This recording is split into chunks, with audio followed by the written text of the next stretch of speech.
Alex Casey comes in and you played Casey. It's amazing how Casey is also an FBI agent with Saga, but in Alan Wake's dark world, he is a little not exactly the Alex Casey that we saw with Saga, and Yeah. he felt like more Max Payne.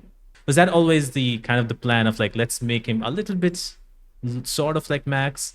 Yeah, it's really kind of like, I love film noir. I love hard-boiled fiction. Yeah. And that's why Max Payne is what it is. And this felt like an opportunity to go back to those inspirations and kind of like come back to it all these years later and build Alex Casey's character out of these ideas. And so spoilers, I guess is fine at this point, but the idea being that we do discover that for Alan Wake writing fiction, he's been having these visions that he hasn't even understood are visions from real life.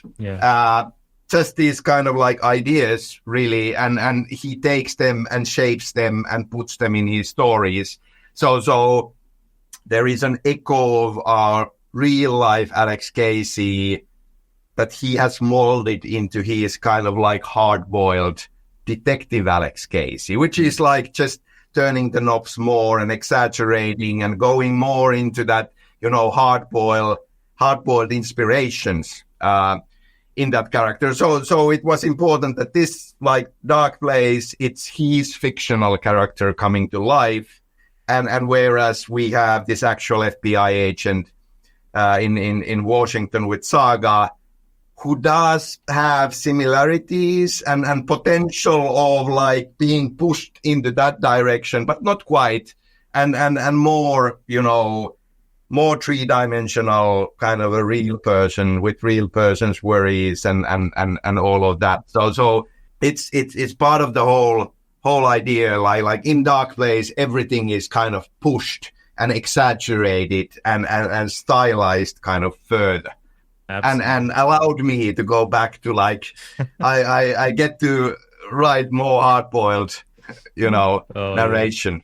It was so cool because I remember the very first time we get to see Casey in a live action was, or you in live action, was when he's sitting beside Alan, and he has no idea that Alex Casey is right beside me. And David mentions about you, and you do the Max Payne face. And it was wonderful. I'm like, no way. This is one of the coolest things I've ever seen.